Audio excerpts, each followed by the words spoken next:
चलो स्टार्ट करते हैं।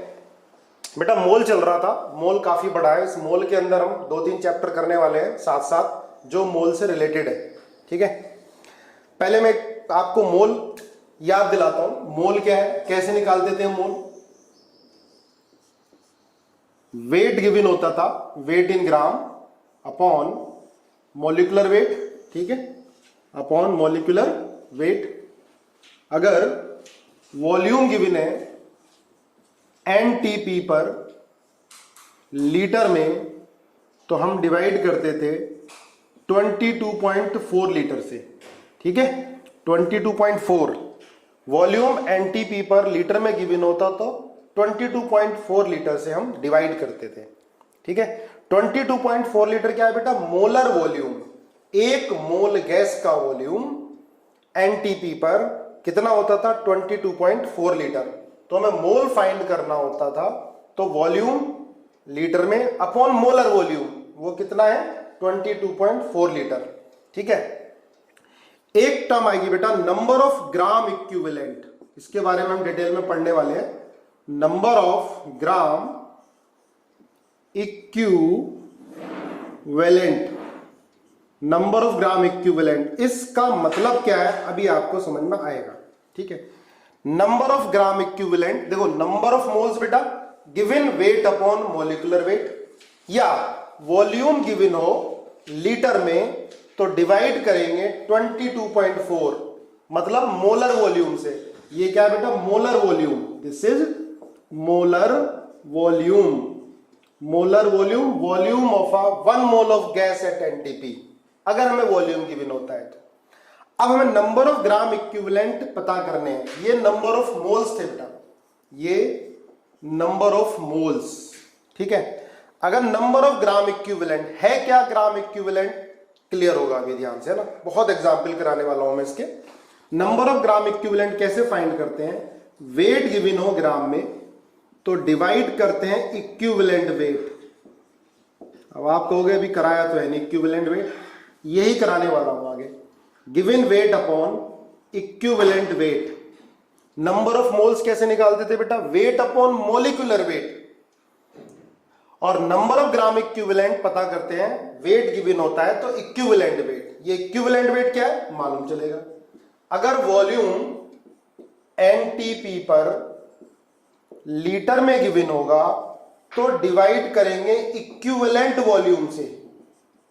इक्विवेलेंट वॉल्यूम से डिवाइड करेंगे बेटा। क्या होता है इक्विवेलेंट वॉल्यूम? वही आज हमें पढ़ाना है। इक्विवेलेंट वेट क्या होता है यही आज हमें पता करना है। मॉलिक्यूलर वेट हमें पता है, वेट ऑफ 1 मोल, है ना। इक्विवेलेंट वेट क्या होता है आज इसी के बारे में पूरा डिस्कस करेंगे। अच्छे से पढ़ना है बेटा, ये 2 साल तक आपका पीछा नहीं छोड़ेगा ये। ठीक है, equivalent wait, gram equivalent, easy है, टफ नहीं है बिल्कुल भी। चलो हेडिंग डालो इक्विवेलेंट वेट। इक्विवेलेंट वेट, देखो पहले तो ध्यान रखना मॉलिक्यूलर वेट जो होता है ये फिक्स रहता है। जैसे नाइट्रोजन है तो नाइट्रोजन का मॉलिक्यूलर वेट कितना बेटा? 28 ग्राम पर मोल, है ना। एक मोल का वेट 28 ग्राम, तो चेंज तो नहीं होता, 28 ग्राम ही रहता है। हाइड्रोजन का मॉलिक्यूलर वेट 2 ग्राम। लेकिन जो इक्विवेलेंट वेट होता है ये कंपाउंड का रिएक्शन टू रिएक्शन वेरी करता है। ठीक है, इक्विवेलेंट वेट एक कंपाउंड का अलग अलग रिएक्शन में अलग अलग होगा। कैसे होगा मालूम चलेगा। होता क्या है इक्विवेलेंट वेट? अब समझो बेटा ध्यान से, बाद में लिखेंगे डेफिनेशन इसकी। इक्विवेलेंट वेट, हाइड्रोजन का इक्विवेलेंट वेट 1 माना, इक्विवेलेंट वेट 1 ये माना गया इक्विवेलेंट वेट। वैसे तो इक्विवेलेंट वेट क्या होता है कि कितना अमाउंट किसी पर्टिकुलर रिएक्शन में रिएक्ट कर रहा है किसी से, है ना। चलो अभी देखते हैं इसको। हाइड्रोजन का इक्विवेलेंट वेट 1 कंसीडर किया, माना, सपोज किया कि हाइड्रोजन का इक्विवेलेंट वेट कितना? 1।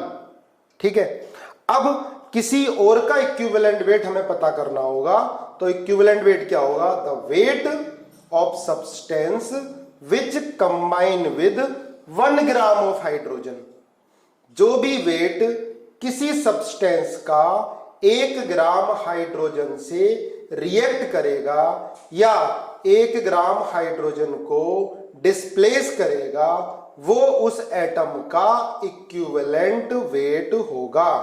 फिर दोबारा सुनो, equivalent weight is the weight of substance which combine और डिस्प्लेस 1 ग्राम ऑफ हाइड्रोजन। ठीक है, हाइड्रोजन का इक्विवेलेंट वेट 1 ग्राम कंसीडर कर लिया, मान लिया, फिर इसके रिलेटिव में बाकी का इक्विवेलेंट वेट पता किया जाता है। तो दोबारा सुनो बेटा, इक्विवेलेंट वेट क्या होगा? Equivalent weight is the weight of substance which combine और डिस्प्लेस 1 ग्राम ऑफ हाइड्रोजन। कुछ और एग्जाम्पल करते हैं तब समझ में आएगा, है ना। जैसे हमें H2O है, देखो ये H2O, ध्यान से सुनना बेटा ना, कई सारे एग्जाम्पल करने वाले हैं इसके। H2O है, तो H2O में आप देखो ध्यान से, H2O हाइड्रोजन 2 है, ऑक्सीजन 1 है। क्लियर है? हमें ऑक्सीजन का इक्विवेलेंट वेट पता करना है, ऑक्सीजन का इक्विवेलेंट वेट हमें फाइंड करना है। क्लियर है? अब आप देखोगे ये ऑक्सीजन 16 ग्राम बेटा, ठीक है, 16 ग्राम ऑक्सीजन कितने हाइड्रोजन से कंबाइन हो रहा होगा, तब H2O बन रहा होगा। 16 ग्राम ऑक्सीजन कितने हाइड्रोजन से कंबाइन हो रहा होगा बेटा? 2 ग्राम हाइड्रोजन से कंबाइन हो रहा होगा। ठीक है, 2 ग्राम, 16 gram hydrogen, sorry 16 gram oxygen combined with 2 gram of hydrogen. अब दोबारा फिर डेफिनेशन सुनो, क्या होता है इक्विवेलेंट वेट? इक्विवेलेंट वेट वो वेट होता है किसी सब्सटेंस का, किसी एटम का, जो 1 ग्राम हाइड्रोजन से कंबाइन करे। अब आप क्या लिखोगे? 2 ग्राम हाइड्रोजन से, हाइड्रोजन 2 है ना बेटा, 2 ग्राम हाइड्रोजन से कंबाइन कितना कर रहा है? 16 ग्राम। तो 1 ग्राम हाइड्रोजन से कितना कंबाइन करेगा? 8 ग्राम। तो इक्विवेलेंट वेट ऑक्सीजन का कितना आ गया बेटा इसके अंदर? इक्विवेलेंट वेट ऑफ ऑक्सीजन कितना आया? 8। ठीक है, इक्विवेलेंट वेट ऑफ ऑक्सीजन कितना आया? 8। और देखो एग्जांपल, जैसे CH4 है, सुनो ध्यान से, है ना, CH4 में हाइड्रोजन देखो कितना बेटा? 4 ग्राम। 4 ग्राम हाइड्रोजन कितने से कंबाइन कर रहा है? 12 ग्राम ऑफ कार्बन। ठीक है, तो 1 ग्राम हाइड्रोजन कितने से कंबाइन करेगा? 12/4, कितना आएगा? 3। ये 3 क्या आ गया? Equivalent weight of carbon. इसके अंदर इक्विवेलेंट वेट ऑफ कार्बन कितना आया? 3 आया। और देखो जैसे H2O2, H2O2, ठीक है, तो आप देखोगे यहां पर क्या है ये? जैसे बेटा NH3, ध्यान से देखना, NH3, तो हमें NH3 में नाइट्रोजन का इक्विवेलेंट वेट फाइंड करना है। NH3 में नाइट्रोजन का इक्विवेलेंट वेट फाइंड करना है, तो क्या लिखोगे? 3 ग्राम हाइड्रोजन से कितना कंबाइन कर रहा है? 14 ग्राम। ध्यान से सुनो, 3 ग्राम हाइड्रोजन से कितना कंबाइन कर रहा है? 14 ग्राम। तो 1 ग्राम हाइड्रोजन से कितना कंबाइन करेगा? 14/3। ये क्या आ गया बेटा? Equivalent weight of nitrogen in ammonia, 14/3। ठीक है, तो फिर दोबारा सुनो, इक्विवेलेंट वेट क्या होता है? वो वेट किसी एटम का जो 1 ग्राम हाइड्रोजन से कंबाइन करे, जो 1 ग्राम हाइड्रोजन से कंबाइन करे, वो क्या होता है? Equivalent weight of that atom. अब देखो जैसे N2H4 है, ध्यान से, N2H4 में हमें नाइट्रोजन का इक्विवेलेंट वेट बताना है। बताओ जरा आंसर कितना होगा? देखो 4 ग्राम हाइड्रोजन से कितने ग्राम नाइट्रोजन कंबाइन कर रहा है? देखो 2 नाइट्रोजन है बेटा, कितना होगा? 28। तो 1 ग्राम से कितना कंबाइन करेगा? 28/4, कितना आ गया? 7। सबका सही, 7 ग्राम। तो इस कंपाउंड में N2H4 में नाइट्रोजन का इक्विवेलेंट वेट कितना है? 7 है। तो मैंने क्या बताया कि इक्विवेलेंट वेट वेरी करता है। अमोनिया में नाइट्रोजन का इक्विवेलेंट वेट 14/3 था, लेकिन N2H4 में नाइट्रोजन का इक्विवेलेंट वेट कितना आ गया? 7 आ गया। क्लियर बात है? तो equivalent weight compound to compound atom का वेरी करेगा। तो लिख लेना बेटा, इक्विवेलेंट वेट, साथ साथ नोट करो बच्चों, equivalent weight is variable quantity. देखो मॉलिक्यूलर वेट फिक्स रहता है, ध्यान रखना, मॉलिक्यूलर वेट चेंज नहीं होगा। मॉलिक्यूलर वेट या एटॉमिक वेट, मॉलिक्यूलर वेट या एटॉमिक वेट किसी एटम का या कंपाउंड का फिक्स रहता है। ठीक है, नाइट्रोजन का एटॉमिक वेट 14 ही रहेगा सब में, लेकिन इक्विवेलेंट वेट चेंज हो रहा है। तो फिर सुनो, इक्विवेलेंट वेट क्या हो गया? It is the weight of substance which combine और डिस्प्लेस 1 ग्राम ऑफ हाइड्रोजन। जैसे अब सुनो भाई, हाइड्रोजन ही थोड़ा ना सारी रिएक्शन में होगा। कभी हो सकता है रिएक्शन ऑक्सीजन से हो रही हो, ठीक है, कभी हो सकता है रिएक्शन क्लोरीन से हो रही हो, ठीक है। अब और चीज देखो, जैसे ये है HCl है ना, HCl में आप मुझे क्लोरीन का इक्विवेलेंट वेट बताओ कितना होगा। चलो बताओ, इक्विवेलेंट वेट ऑफ क्लोरीन बेटा बताओ कितना होगा? 35.5। Good, very good, 35.5। भाई 1 ग्राम किससे कंबाइन कर रहा है? 35.5। यही तो बोला है हमने। इक्विवेलेंट वेट क्या होता है? It is the weight of substance which combined with 1 gram of hydrogen. ठीक है, combined with 1 gram of hydrogen. ठीक है, ये इक्विवेलेंट वेट आ गया। अच्छा ये मुझे बताओ, C2H4 में कार्बन का इक्विवेलेंट वेट कितना होगा? C2H4 में इक्विवेलेंट वेट ऑफ कार्बन आ जाएगा, है ना, सबने निकाल लिया होगा तुरंत। 4 ग्राम से कितना कंबाइन कर रहा है? 24 है ना, 4 ग्राम से 24, ठीक है ना। तो 1 ग्राम से कितना कंबाइन करेगा? 24/4 6। अब देखो कार्बन का इक्विवेलेंट वेट कर रहा है वेरी, CH4 में अलग था, C2H4 में अलग है, लेकिन कार्बन का एटॉमिक वेट तो फिक्स ही रहता है, 12 ही रहता है। क्लियर हुई बात बेटा? चलो ये तो बात हाइड्रोजन की हो गई,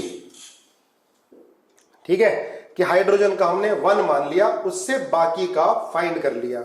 अगर हाइड्रोजन के अलावा कोई और होता है तो देखो हमने हाइड्रोजन की हेल्प से ऑक्सीजन का फाइंड कर लिया, हाइड्रोजन की हेल्प से हमने ऑक्सीजन का फाइंड कर लिया। ऑक्सीजन का इक्विवेलेंट वेट कितना हो गया? 8 हो गया, है ना। हाइड्रोजन की हेल्प से हमने किसका फाइंड कर लिया? क्लोरीन का। कितना होता है? 35.5 होता है, ठीक है। ऐसे ही हाइड्रोजन की हेल्प से हम लोग Ag का फाइंड कर सकते हैं, ठीक है। तो हाइड्रोजन की हेल्प से हमने बाकी का फाइंड कर लिया, जिनका इक्विवेलेंट वेट जो होता है ज्यादातर रिएक्शन में कांस्टेंट रहता है। जैसे हाइड्रोजन का 1 ही रहेगा, ठीक है। इसी तरह से ऑक्सीजन का in most of the cases, देखो सब में नहीं कह रहा मैं, कितना होता है? 8 रहता है। इक्विवेलेंट वेट ऑफ ऑक्सीजन कितना होगा बेटा? 8 होगा, ठीक है। तो हम क्या बोल सकते हैं, सुनो ध्यान से, equivalent weight is the weight of substance which combine with 1 gram of hydrogen और 8 ग्राम ऑफ ऑक्सीजन और 35.5 ग्राम ऑफ क्लोरीन और 108 ग्राम ऑफ सिल्वर। और अच्छे समझ में आएगा, एग्जाम्पल करेंगे इसके। देखो बेटा केमिस्ट्री है, एक्सेप्शन होंगे जरूर, ठीक है, वो एक्सेप्शन सारे हम करेंगे ध्यान से। आपके दिमाग में क्वेश्चन आ रहा होगा, मुझे पता है क्या क्या आ रहे होंगे। तो लिखो डेफिनेशन इक्विवेलेंट वेट की। Equivalent weight, it is the weight of substance, equivalent weight is the weight of substance which combine or displace 1 gram of hydrogen comma 8 gram of oxygen comma 35.5 gram of chlorine comma 108 gram of silver etcetera. ठीक है, equivalent weight क्या होता है बेटा? It is the weight of substance which combine और displace 1 gram of hydrogen, 8 gram of oxygen या 35.5 gram of chlorine या 108 gram of silver. देखो आपके दिमाग में आ रहा होगा कि सर हाइड्रोजन का भी एटॉमिक वेट ले लिया आपने, क्लोरीन का भी एटॉमिक वेट ले लिया, सिल्वर का भी ले लिया, पर ऑक्सीजन का तो एटॉमिक वेट 16 हो रहा, आप 8 क्यों ले रहे हो? ठीक है, दिमाग में आ रहा होगा। अब आगे हम रिएक्शन करेंगे तो आपको मालूम चलेगा। ठीक है, जैसे ये है, देखो H2 प्लस O2 क्या बन गया? H2O। H2 प्लस O2 क्या बन गया बेटा? H2O, half O2। H2 plus half O2 gives H2O। इस रिएक्शन में हमें ऑक्सीजन का इक्विवेलेंट वेट पता करना है। ठीक है, H2 plus half O2 gives H2O। ठीक है, अब आप देखो रिएक्शन के अकॉर्डिंग, सुनो ध्यान से, यहां पर 2 ग्राम हाइड्रोजन कितने से कंबाइन कर रहा है? 16 ग्राम से, हाफ मोल है ना बेटा। 2 ग्राम हाइड्रोजन कितने से कंबाइन कर रहा है? 16 ग्राम से। तो 1 ग्राम हाइड्रोजन कितने से कंबाइन करेगा? 8 ग्राम से। तो इक्विवेलेंट वेट ऑफ ऑक्सीजन कितना आ गया?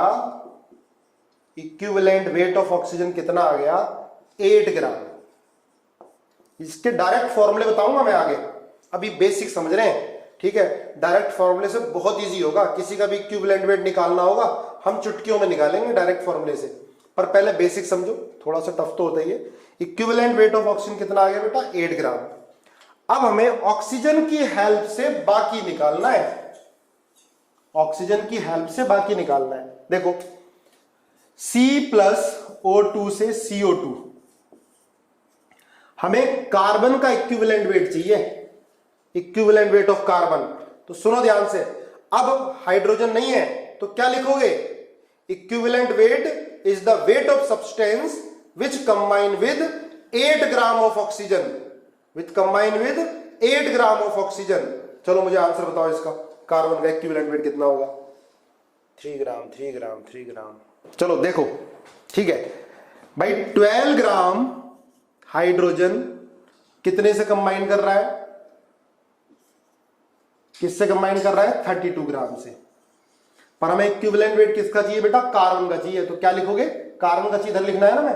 तो 32 ग्राम हाइड्रोजन, ध्यान से सुनो, 32 gram oxygen combined with 12 gram of hydrogen. 32 ग्राम, देखो ध्यान से, बैलेंस रिएक्शन है। 32 gram oxygen combined with 12 gram of carbon. Equivalent weight क्या होता है? अगर हाइड्रोजन होता तो equivalent weight is the weight of substance which combine with 1 gram of hydrogen. पर अब हाइड्रोजन नहीं है, अब क्या है? ऑक्सीजन। हमने हाइड्रोजन की हेल्प से ऑक्सीजन का फाइंड किया, कितना आया? 8 ग्राम। अब क्या लिखोगे? Equivalent weight is the weight of substance which combine with 8 gram of oxygen. Clear है? ऑक्सीजन होगा तो 8 ग्राम ऑक्सीजन से जितना भी वेट कंबाइन करेगा किसी एटम का, वो क्या होगा बेटा? Equivalent wait. ठीक है, तो 32 ग्राम ऑक्सीजन कंबाइन कर रहा है 12 ग्राम से, तो 8 ग्राम कितने से कंबाइन करेगा? 12 इंटू 8 अपॉन 32। ठीक है, कितना? 3 ग्राम। आप लोगों ने कुछ ही सेकंड में कर दिया। ठीक है, ये है बेटा बेसिक। और देखो, देखते हैं 1-2 एग्जाम्पल और। तो बेटा रिएक्शन दे रखी हो तो, ठीक है, रिएक्शन के अकॉर्डिंग करेंगे। जैसे ये है देखो ध्यान से देखना, H2O2 gives H2O plus O2। बहुत ध्यान से करना है, H2O2 से H2O plus O2 मिल रहा है। रिएक्शन को बैलेंस कर ले, देखो रिएक्शन बैलेंस हो गई क्या? 2 2 4, 2 2 4, ठीक है, बैलेंस हो गई। अब हमें इक्विवेलेंट वेट ऑफ, लिखो find equivalent weight of H2O2। फिर दोबारा एक बार डेफिनेशन सुनो, करने से पहले सुनो एक बार। Equivalent weight is the weight of substance which combine with 1 gram of hydrogen, ठीक है, या displace with 1 gram of hydrogen, या गिव 1 ग्राम ऑफ हाइड्रोजन। और equivalent weight is the weight of substance which combined with 8 gram of oxygen, और displace 8 gram of oxygen, और give 8 gram of oxygen. जो 8 gram oxygen को produce करेगा, ठीक है, वो क्या होगा? वो वेट उसका इक्विवेलेंट वेट होगा। जैसे इसमें H2O2 से क्या मिल रहा है? ऑक्सीजन, ठीक है, तो कितने वेट से 8 ग्राम ऑक्सीजन मिलेगा, उसको इक्विवेलेंट वेट बोल देंगे, ठीक है। आप इक्विवेलेंट वेट ऑफ H2O2 बताओ क्या होगा, देखते हैं कौन कौन कर पाता है। देखो इसके 2 मोल बेटा, 2 मोल का वेट कितना? H2O2 का 1 मोल का वेट कितना? 34 ग्राम। 2 का कितना होगा? 64 ग्राम। बहुत ध्यान से सुनो, काफी सारे एग्जाम्पल कराएंगे, अच्छे से हो जाएगा। 64 ग्राम से कितना ऑक्सीजन मिल रहा है? 64 ग्राम से कितना ऑक्सीजन मिल रहा है? 32 ग्राम, ठीक है, 32 ग्राम ऑक्सीजन मिल रहा है ना। तो हम क्या लिखेंगे, सुनो unitary method, 32 gram oxygen obtained from 64 ग्राम। जिसको समझ में नहीं आया बेटा देखो ध्यान से, इक्विवेलेंट वेट वो वेट होगा किसी सब्सटेंस का जो 8 ग्राम ऑक्सीजन से कंबाइन करे, या 8 ग्राम ऑक्सीजन को डिस्प्लेस करे, या 8 ग्राम ऑक्सीजन उससे ऑब्टेन्ड हो, ठीक है, वो रिएक्शन में देखेंगे हम लोग, ठीक है।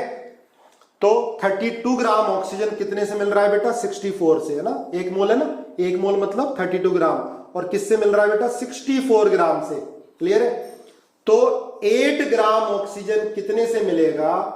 64 इंटू 8 अपॉन 32।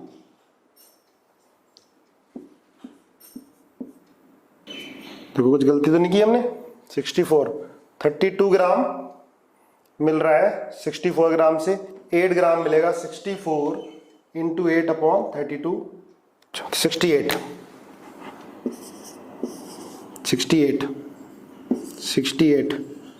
मेरी कैलकुलेशन वीक है, तुम लोग की बड़ी अच्छी है, ठीक है। 68 तो कितना हो गया बेटा? ये 17 ग्राम हो गया। देखो क्लियर है? बोलो समझ में आया नहीं आया? देखो बेटा नॉर्मलिटी इसलिए नहीं कराया अभी मैंने, नॉर्मलिटी में इक्विवेलेंट वेट का यूज होगा, ठीक है ना, नॉर्मलिटी में इक्विवेलेंट वेट का यूज होगा, इसलिए पहले इक्विवेलेंट वेट फिर नॉर्मलिटी, है ना। तो वो आप टेंशन ना करो, मेरी टेंशन है, सारा कुछ सिस्टमेटिक चलेंगे हम। जो भी तुम्हारे 1-2 क्वेश्चन आ रहे हैं ना दिमाग में, इसमें हाइड्रोजन क्यों नहीं लिया, अभी एग्जाम्पल करते करते सब समझ में आएगा। देखो इस रिएक्शन में जब रिएक्शन हो रही है, H2O2 जब टूट रहा है तो H2O बन रहा है और O2 बन रहा है, ठीक है। तो अब O2 मिल रहा है उससे, O2 कंबाइन नहीं हो रहा है, O2 मिल रहा है, तो इसलिए हमने O2 की टर्म में इक्विवेलेंट वेट निकाला है। अभी हम बहुत सारे एग्जाम्पल करने वाले हैं, छोटे छोटे जो पॉइंट है क्लियर हो जाएंगे। लिखो एक क्वेश्चन, देखते हैं कौन कर पाता है इसको। लिखो X gram of metal combine with, बहुत बेसिक सा क्वेश्चन है, combine with oxygen give Y, capital Y, gram of metal oxide. x gram of metal combined with oxygen give y gram of metal oxide. Calculate equivalent weight of metal. Calculate equivalent weight of metal. Basic question बेटा, basic definition से होना है, ठीक है. अभी equivalent weight का direct फॉर्मूले भी आएंगे जो आप जल्दी जल्दी निकालोगे, लेकिन पहले बेसिक. तो इक्विवेलेंट वेट ऑफ मेटल आपको बताना है. देखते हैं कौन कौन कर पाता है. चलो ये क्वेश्चन मैं कराता हूं पहले, फिर देखना. अभी ये क्वेश्चन सही नहीं हुआ. सुनो, देखो बहुत ध्यान से, छोड़ो अब आंसर मत बोलो. x gram of metal combined with oxygen gave y gram of metal oxide. Calculate equivalent weight of metal. अब ध्यान से सुनो, देखो मेटल है, ये ऑक्सीजन से कंबाइन कर रहा है और मेटल ऑक्साइड मिल रहा है, ठीक है. मेटल ऑक्साइड का वेट कितना है बेटा? y ग्राम है पूरा टोटल. मेटल ऑक्साइड का वेट कितना हो गया? y ग्राम.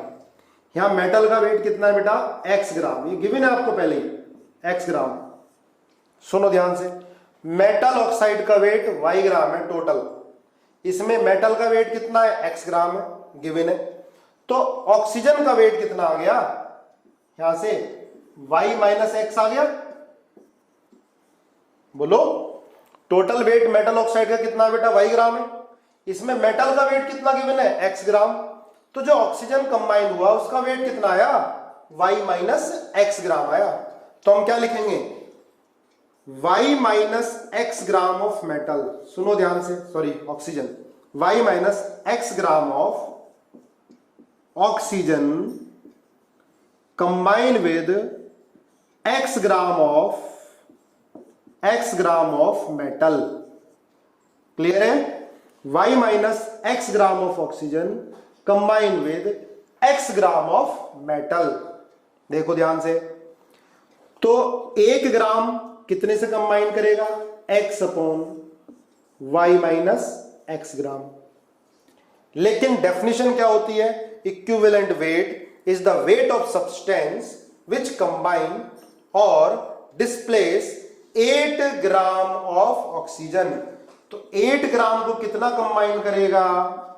8x upon y minus x. 8x upon y minus x.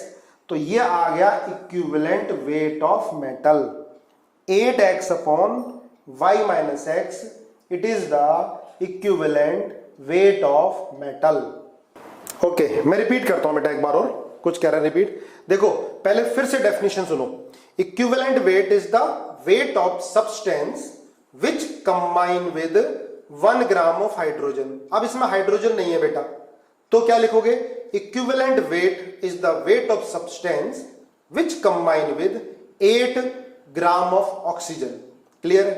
अब आप देखो क्वेश्चन के अकॉर्डिंग, x ग्राम मेटल है, ऑक्सीजन से कंबाइन हो रहा है और y ग्राम मेटल ऑक्साइड मिल रहा है. देखो बेटा, मेटल ऑक्साइड टोटल कितना है? y ग्राम है ना. इसमें मेटल का वेट कितना गिवन है? x ग्राम गिवन है. टोटल मेटल ऑक्साइड कितना है? y है. तो भाई ऑक्सीजन का वेट कितना होगा? y माइनस में x कर दो. टोटल मेटल ऑक्साइड y है, मेटल का वेट माइनस कर दो, तो ऑक्सीजन का वेट आ गया y माइनस एक्स. तो y माइनस एक्स ग्राम हम लिख सकते हैं कि x ग्राम मेटल से कंबाइन कर रहा है, y minus x gram oxygen combined with x gram metal. तो 1 ग्राम कितने से कंबाइन करेगा बेटा? x upon y minus x. तो 8 ग्राम कितने से कंबाइन किया? 8x upon y minus x. This is the equivalent weight of metal. इसका डायरेक्ट मेथड भी आएगा एक लाइन में, पर अभी नहीं बताऊंगा क्योंकि वो मैंने बता दिया, फिर आप डायरेक्ट मेथड करने लगोगे. पहले बेसिक मेथड से. बेसिक मेथड थोड़े से लेंथी, थोड़े से बड़े होते हैं. इसका इजी मेथड एक लाइन में आएगा, लेकिन अभी नहीं, पहले सारे क्वेश्चन बेसिक मेथड से करने हैं. लिखो एक क्वेश्चन लिखो अ मेटल ऑक्साइड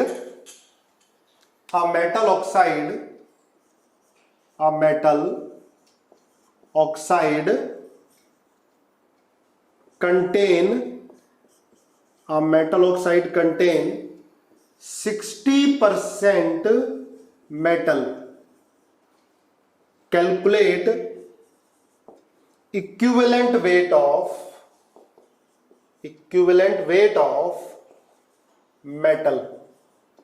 देखो बेटा परसेंटेज गिवन है तो वो वेट बाई वेट है, मतलब 60 ग्राम इन 100 ग्राम।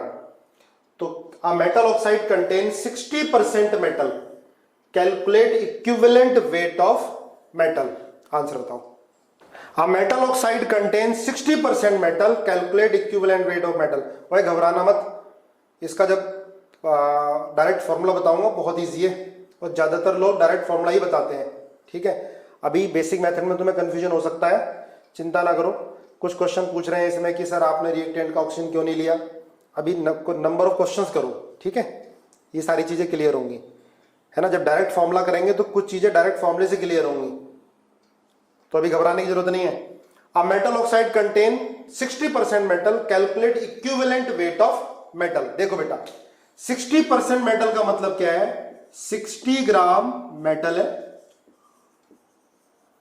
और 40 ग्राम ऑक्सीजन है, ठीक है बात ये। भाई टोटल मेटल ऑक्साइड 100 होगा ना, तो 60% मेटल है तो ऑक्सीजन कितना होगा 40%। तो आप क्या लिखोगे 40% combined with 60, 40 gram of oxygen combined with 60 gram of metal, ठीक है। तो 1 ग्राम कंबाइंड विद 60 अपॉन 40, लेकिन इक्विवेलेंट वेट क्या होता है, वो वेट मेटल का जो 8 ग्राम ऑक्सीजन से कंबाइंड करे, ठीक है। तो 8 ग्राम ऑक्सीजन से कितना कंबाइंड करेगा बेटा 60 अपॉन 40 इंटू 8, ठीक है, कितना आ गया 12 ग्राम। मैक्सिमम ने सही किया 12 ग्राम, ठीक है। चलो एक क्वेश्चन और करो, लिखो a metal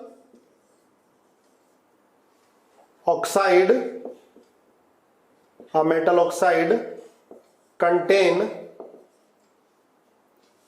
30% oxygen, calculate equivalent weight of metal.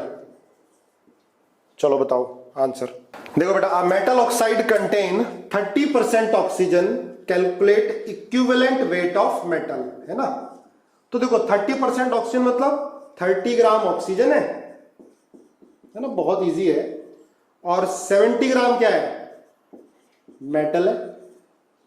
अब basic method, unitary method, simple, क्या लिखोगे 30 ग्राम ऑक्सीजन कंबाइंड विद कितने ग्राम मेटल 70 ग्राम मेटल। तो 1 gram oxygen combined with 70 upon 30। अब क्या लिखोगे 8 ग्राम कितने से कंबाइन करेगा 70 अपॉन 30 इंटू 8। क्लियर है बात है, देखो ध्यान से, ठीक है। क्या आंसर आता है निकाल लोगे 56 अपॉन 3, लगभग सबने सही लिखा है ना 18 पॉइंट समथिंग। क्लियर है। एक और लिखो, लिखो अ मेटल क्लोराइड, लिखो एक क्वेश्चन और, a metal chloride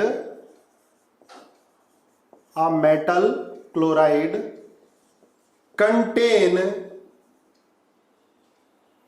40% metal, calculate equivalent weight of metal, calculate equivalent weight of metal.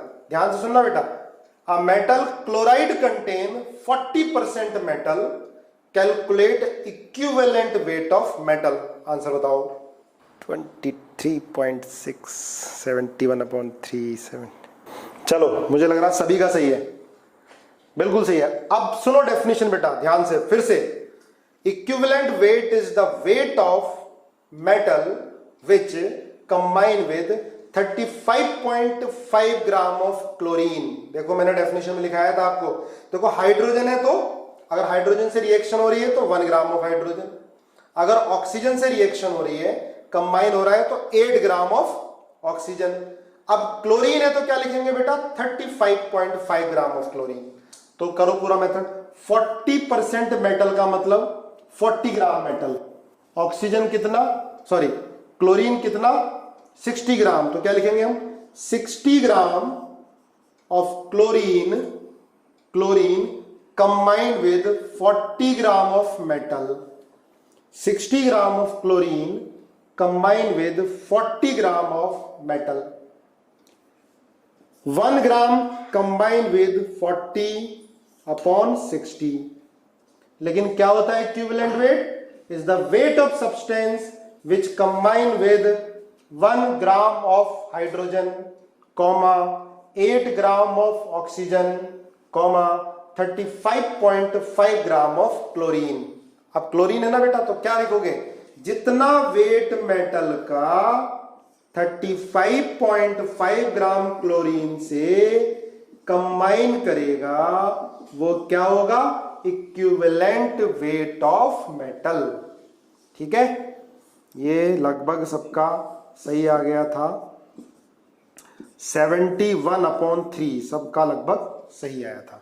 ठीक है बेटा, ये क्लियर हुआ। अब मुझे बताओ यस और नो। अब देखो इक्विवेलेंट वेट डायरेक्ट जो आपको कुछ किताबों में मिलेगा, इक्विवेलेंट वेट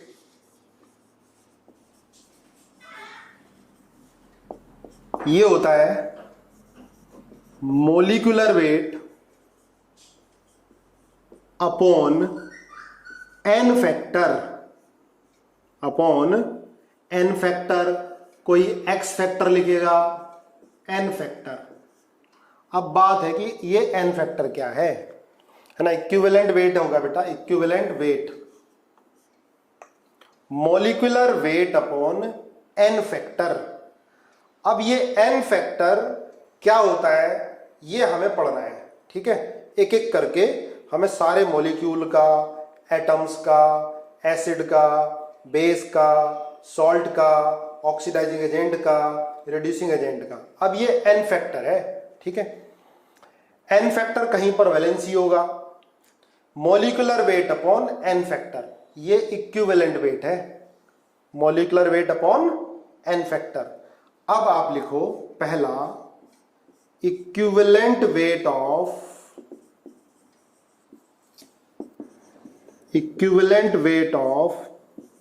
एटम और ions, equivalent weight of atom और आयंस। देखो बेटा, एटम और आयन के केस में एन फैक्टर हो जाता है चार्ज और वैलेंसी, चार्ज और वैलेंसी। दोबारा सुनो, एन फैक्टर एटम्स और आयंस के केस में हो जाता है चार्ज और वैलेंसी। जैसे हम बात करते हैं O-2 ऑक्सीजन, तो बेटा इसका एन फैक्टर कितना होगा 2, चार्ज कितना है 2 है ना, नेगेटिव नहीं रखना है, सिर्फ मैग्नीट्यूड रखना है। एन फैक्टर कितना होगा 2, तो इसका इक्विवेलेंट वेट कितना हो जाएगा 16/2, कितना आ गया 8। क्लियर है। जैसे नाइट्रोजन है N3-, तो एन फैक्टर कितना हो गया बेटा इसका 3, तो इक्विवेलेंट वेट होगा 14/3। ठीक है, आगे जैसे बेटा एल्युमिनियम है, ठीक है, एल्युमिनियम। अब आपको बताया कि एल्युमिनियम की वैलेंसी कितनी होती है 3 रहती है, फिक्स है ना एल्युमिनियम की वैलेंसी कितनी होती है 3 होती है। इसका 2, 8, 3 ये होता है इलेक्ट्रॉनिक कॉन्फ़िगरेशन। तो अपना ऑक्टेट पूरा करने के लिए 3 इलेक्ट्रॉन निकाल देता है, तो वैलेंसी कितनी होती है 3, तो इसका एन फैक्टर होगा बेटा 3। इक्विवेलेंट वेट कितना होगा इसका 27/3, है ना। अब मैं कुछ एग्जाम्पल बता रहा हूं, करके दिखाओ। सल्फेट SO4 2-, नाइट्रेट NO3-, ठीक है, NO2-, PO4 3-। तो सिंपल है, आयन है तो चार्ज इसका। अब ये पॉली एटॉमिक आयन है, ये हमने पढ़ लिया है पहले दूसरे लेक्चर में, पॉली एटॉमिक आयन। तो इसका एन फैक्टर कितना होगा बेटा 2, पूरे सल्फेट का। अब इसमें हम ऑक्सीजन और सल्फर की बात नहीं कर रहे हैं, पूरे सल्फेट के इक्विवेलेंट वेट की बात कर रहे हैं। यहां पूरा NO3 माइनस का नाइट्रेट के इक्विवेलेंट वेट की बात कर रहे हैं। तो सल्फेट का एन फैक्टर कितना हुआ 2, तो इक्विवेलेंट वेट कितना होगा इसका m/2, m इसका मोलिकुलर मास है ना। चलो इनका चारों के मुझे बताओ, फर्स्ट, सेकेंड, थर्ड, फोर्थ, है ना। मोलिकुलर मास रख के भी सल्फर का 32 होता है, फास्फोरस का 31 होता है ना। बताओ चारों के फर्स्ट, सेकेंड, थर्ड, फोर्थ। चलो बहुत इजी है बेटा, सब कर लोगे ना। इसका एन फैक्टर कितना होगा 1 है ना, -1 है ना, लेकिन सिर्फ आप मैग्नीट्यूड लिखोगे, एन फैक्टर 1 होगा। तो इसका इक्विवेलेंट वेट क्या होगा, जो इसका मोलिकुलर मास होगा, है ना, निकाल लोगे ना। नाइट्रोजन का कितना होता है 14 प्लस ऑक्सीजन का, ठीक है, m/1। NO2 माइनस का भी एन फैक्टर कितना होगा बेटा 1, इक्विवेलेंट वेट इसका m/1। PO4 3 माइनस का एन फैक्टर हो गया 3, इक्विवेलेंट वेट होगा m/3, ठीक है। बहुत सिंपल है। इक्विवेलेंट वेट एटम और आयन के केस में हम क्या लिख सकते हैं, मोलिकुलर मास अपॉन वैलेंसी और चार्ज, ठीक है। तो एटम और आयन के केस में एन फैक्टर होता है चार्ज और वैलेंसी। एटम और आयन के केस में एन फैक्टर होता है चार्ज और वैलेंसी, ये ध्यान रखोगे। देखो अब सुनो बेटा, नंबर ऑफ ग्राम इक्विवेलेंट बताया मैंने, क्या था सुनो ध्यान से। Number of gram equivalent given weight upon equivalent wait, given weight upon equivalent weight. और इक्विवेलेंट वेट क्या लिखा अभी, इक्विवेलेंट वेट हमें डायरेक्ट निकालना हो तो मोलिकुलर मास अपॉन क्या लिखोगे वैलेंसी। वैलेंसी मतलब एन फैक्टर, या पूरा एन फैक्टर लिखो, molecular mass upon n factor, ठीक है। तो नंबर ऑफ ग्राम इक्विवेलेंट क्या होगा बेटा, वेट अपॉन इक्विवेलेंट वेट। और इक्विवेलेंट वेट निकालने के लिए क्या करोगे, एन फैक्टर से डिवाइड। इक्विवेलेंट वेट क्या होगा, molecular weight upon n factor. अभी सिर्फ हमने एन फैक्टर किसका किया है, एटम और आयंस का। तो एटम और आयंस के केस में एन फैक्टर क्या हो गया बेटा, चार्ज और वैलेंसी। परमानेंट मेरे साथ याद कर लो, चार्ज और वैलेंसी। चलो अब आगे लिखो, equivalent weight of acid. Equivalent weight of acid एक एक करके डिस्कस करेंगे सबका, ठीक है। लिखो equivalent weight of acid, equivalent weight of acid. बेटा एसिड के केस में एन फैक्टर होता है number of ionizable, number of ionisable H plus ion, number of ionisable H plus ion.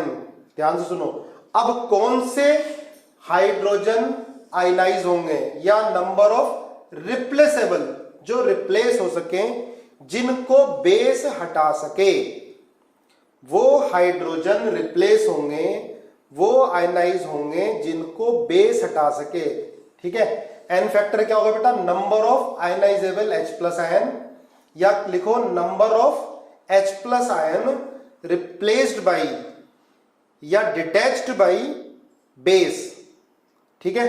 ध्यान देना, n factor number of ionisable H plus ion. अब लिखो those hydrogen can be replaced, replaceable या ionisable, those hydrogen H plus ion can be replaced which directly attach with electronegative atom. जैसे example oxygen, जैसे fluorine, oxygen, ठीक है, nitrogen. Generally हम oxygen देखेंगे क्योंकि ज्यादातर एसिड में क्या होता है, ऑक्सीजन। तो those hydrogen can be replace which directly attached with electronegative atom. Electronegative atom बेटा फ्लोरीन, ऑक्सीजन, नाइट्रोजन, ठीक है। मोर इलेक्ट्रोनेगेटिव एटम, रिलेटिवली जो ज्यादा इलेक्ट्रोनेगेटिव एटम से हाइड्रोजन अटैच होगा वही रिप्लेस होगा, है ना। हम ये कह सकते हैं कि जो हाइड्रोजन को बेस हटा सके, ठीक है, जो हाइड्रोजन ज्यादा एसिडिक हो वो क्या हो जाएगा, एन फैक्टर हो जाएगा। एग्जाम्पल्स करते हैं पहले, है ना। अभी डेफिनेशन से नहीं समझ में आएगा, एग्जाम्पल करते हैं कैसे कौन हटेगा, ठीक है। देखो बेटा बहुत ध्यान से, पहली बात तो इलेक्ट्रोनेगेटिव एटम क्या होते हैं ये देखो, है ना। आप लोग पूछोगे इलेक्ट्रोनेगेटिव कहां से करा रहे हैं sir. Electronegative atom, electronegative atom, ठीक है। इलेक्ट्रोनेगेटिविटी क्या होती है ना। इलेक्ट्रोनेगेटिव एटम, इलेक्ट्रोनेगेटिविटी क्या होती है बेटा, विच हैव टेंडेंसी, ये इलेक्ट्रोनेगेटिव एटम क्या होते हैं, which have tendency to attract shared pair of electron, ठीक है। इलेक्ट्रोनेगेटिव एटम क्या होते हैं, which have tendency to attract shared pair of electrons, इसको बोलते हैं इलेक्ट्रोनेगेटिव एटम, ठीक है। और इस फिनोमिना को क्या बोलेंगे, इलेक्ट्रोनेगेटिविटी। जो टेंडेंसी को क्या बोलेंगे, electronegativity. The tendency of atom to attract shared pair of electron is called electronegativity. देखो जैसे बेटा HF है ना, HF में कोवलेंट बॉन्ड है। कोवलेंट बॉन्ड क्या होता है, जो शेयरिंग ऑफ इलेक्ट्रॉन से बनता है। हाइड्रोजन का इलेक्ट्रॉन होगा और एक किसका होगा, फ्लोरीन का। पर फ्लोरीन और हाइड्रोजन में जो शेयर्ड पेयर ऑफ इलेक्ट्रॉन होगा वो फ्लोरीन की तरफ ज्यादा होगा, क्योंकि फ्लोरीन की टेंडेंसी इलेक्ट्रॉन को अट्रैक्ट करने की ज्यादा है। आप देखो फ्लोरीन के न्यूक्लियस में ज्यादा प्रोटॉन है, ठीक है ना बेटा। तो फ्लोरीन की टेंडेंसी इलेक्ट्रॉन को अट्रैक्ट करने की ज्यादा है। फ्लोरीन को एक इलेक्ट्रॉन चाहिए अपना ऑक्टेट पूरा करने के लिए, और फ्लोरीन के न्यूक्लियस में प्रोटॉन्स ज्यादा है, तो अट्रैक्शन ज्यादा होगा। तो शेयर्ड पेयर ऑफ इलेक्ट्रॉन किधर की तरफ ज्यादा होगा, फ्लोरीन की तरफ। तो बेटा फ्लोरीन पे लगाएंगे पार्शियल नेगेटिव, हाइड्रोजन पर पार्शियल पॉजिटिव। क्लियर है। फ्लोरीन ज्यादा इलेक्ट्रोनेगेटिव है। इलेक्ट्रोनेगेटिव का मतलब it has tendency to attract shared pair of electron toward itself. ये अपनी तरफ शेयर्ड पेयर ऑफ इलेक्ट्रॉन को खींचेगा, तो इस पे पार्शियल नेगेटिव, इस पे पार्शियल पॉजिटिव। ऐसे समझो, जैसे H है, H2। अब दोनों बराबर पावरफुल है ना बेटा, दोनों में बराबर ताकत होगी ना, दोनों सेम ही तो है। तो शेयर्ड पेयर ऑफ इलेक्ट्रॉन कहां होगा, बीच में होगा, बिल्कुल कोई चार्ज डेवलप नहीं होगा। तो इलेक्ट्रोनेगेटिव एटम पर कौन सा चार्ज डेवलप्ड होता है, नेगेटिव। क्यों नेगेटिव चार्ज डेवलप्ड हो रहा है, ये शेयर्ड पेयर ऑफ इलेक्ट्रॉन को अपने को और दूसरे वाले को अपनी तरफ अट्रैक्ट कर ले रहा है, ठीक है। जैसे H2 है बेटा, देखो ये H2 का ऐसे होता है, समझो ध्यान से। अब ऑक्सीजन और हाइड्रोजन में शेयर्ड पेयर ऑफ इलेक्ट्रॉन किसकी तरफ ज्यादा होगा, ऑक्सीजन की तरफ। तो क्या आएगा, पार्शियल नेगेटिव।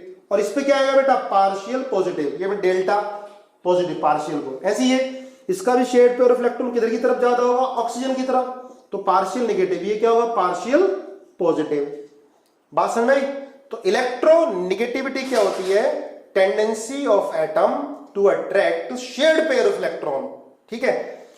अब सबसे ज्यादा इलेक्ट्रोनेगेटिव होता है पीरियोडिक टेबल में फ्लोरीन। फ्लोरीन के बाद होता है ऑक्सीजन, ऑक्सीजन के बाद होता है नाइट्रोजन, फिर क्लोरीन। तो इलेक्ट्रोनिगेटिविटी का मतलब समझ में आया बेटा? मुझे यस और नो लिखो, ठीक है? समझो और समझो, नहीं एक दो नो लिख रहे हैं, कोई बात नहीं, आएगा समझ में। तो इलेक्ट्रोनिगेटिविटी क्या होती है बेटा? Tendency of atom to attract shared pair of electron. अब देखो जैसे ये है, अब फ्लोरीन फ्लोरीन में बॉन्ड है, समझो फ्लोरीन फ्लोरीन में है, तो शेयर्ड पेयर ऑफ इलेक्ट्रॉन तो बीच में रहेगा, ठीक है? सेम एटम है तो कोई चार्ज डेवलप्ड नहीं होगा, है ना? अब सुनो, जैसे ये है सी एच एच एच और ये Cl है, ध्यान देना। कार्बन और Cl की इलेक्ट्रोनिगेटिविटी ज्यादा होती है। आप पहले इसको देख लो, HCl है, ठीक है? H और Cl में Cl के न्यूक्लियस में प्रोटॉन ज्यादा है, तो शेयर्ड पेयर ऑफ इलेक्ट्रॉन किधर ज्यादा होगा? क्लोरीन की तरफ। तो यहां पर क्या लिखोगे बेटा? Partial negative. यहां क्या आएगा? पार्शियल पॉजिटिव, ठीक है? हाइड्रोजन की इलेक्ट्रोनेगेटिविटी कार्बन से भी कम होती है। हाइड्रोजन की इलेक्ट्रोनेगेटिविटी कार्बन से भी कम होती है, पर कार्बन और Cl में Cl की ज्यादा। अभी तो आप ध्यान रखना, फ्लोरीन के बाद ऑक्सीजन, नाइट्रोजन, लगभग क्लोरीन, सल्फर, कार्बन। ये है बेटा इलेक्ट्रोनिगेटिविटी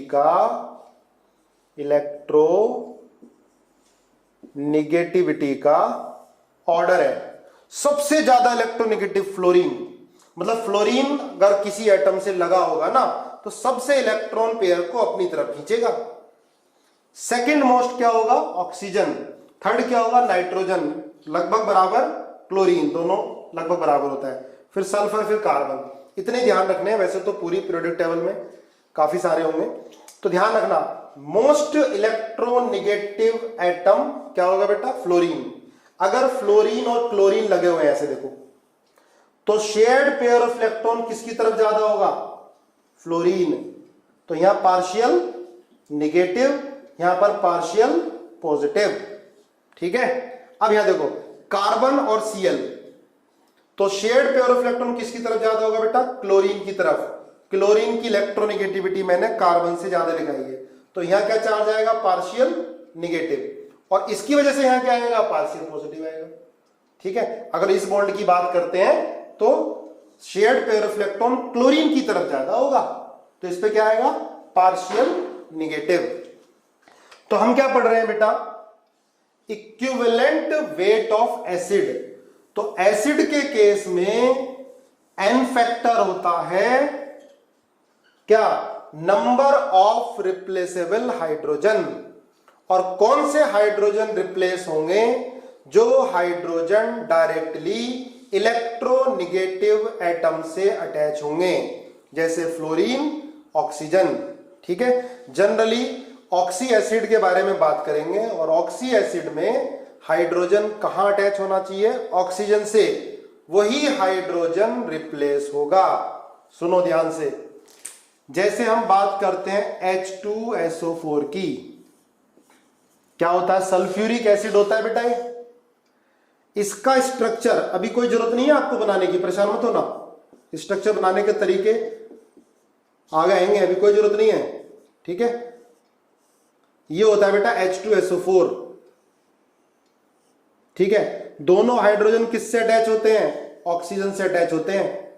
देखो यहां देखने में लग रहा हो जैसे सल्फर से अटैच है, पर रियली में किससे अटैच होते हैं? ऑक्सीजन से। अब ये स्ट्रक्चर कैसा आया, घबराने की जरूरत नहीं है। ये सारे स्ट्रक्चर केमिकल बॉन्डिंग चैप्टर में आएगा, उसमें इतनी प्रैक्टिस कराऊंगा कि बनाने आ जाएंगे। अभी जितने मैं लिखाऊंगा आप नोट करते जाओगे, ठीक है? तो ये H2SO4 है, सल्फ्यूरिक एसिड। इसमें n फैक्टर कितना होगा बेटा? 2, ठीक है? n factor 2। इसमें 2 हाइड्रोजन है और दोनों ऑक्सीजन से अटैच हैं, तो इसका इक्विवेलेंट वेट कितना होगा? m/2। इक्विवेलेंट वेट कितना होगा? m/2। मोलिकुलर मास कितना होता है बेटा इसका? 98/2। तो कितना इक्विवेलेंट वेट आएगा? 49। अब HCl का बताओ। तो HCl में n फैक्टर, अब देखो इसमें ऑक्सीजन नहीं है, अब तो क्लोरीन ही है सिर्फ, और क्लोरीन इलेक्ट्रोनेगेटिव है, तो इसका n फैक्टर कितना आ गया बेटा? 1। इक्विवेलेंट वेट कितना होगा My1। इक्विवेलेंट वेट कितना हो गया इसका My1। तो एसिड के केस में n फैक्टर होता है number of replaceable H plus ion. और कौन से आयन रिप्लेस होंगे? जो डायरेक्टली इलेक्ट्रोनेगेटिव एटम से अटैच होते हैं। इसके बाद काफी सारे एग्जाम्पल कराएंगे, ठीक है। इक्विवेलेंट वेट अभी चलने वाला है बेटा काफी दिन तक, बहुत इंपॉर्टेंट टॉपिक है, छोड़ना नहीं है। आज ही इसको अच्छे से कवर करना, ठीक है। ये कई सारी क्लासेस के अंदर लगने वाली है आपकी इक्विवेलेंट वेट। एसिड का पढ़ेंगे, बेस का पढ़ेंगे, ऑक्सीडाइजिंग एजेंट, रिड्यूसिंग एजेंट का अलग से पढ़ेंगे, ठीक है। फिर आगे इसके बाद नॉर्मेलिटी आएगी, क्योंकि नॉर्मेलिटी में थोड़ा इक्विवेलेंट वेट का यूज होता है, इसलिए पहले हम इक्विवेलेंट वेट पढ़ रहे हैं, ठीक है। आज की क्लास यहीं रोकते हैं, अपना ध्यान रखो, थैंक यू।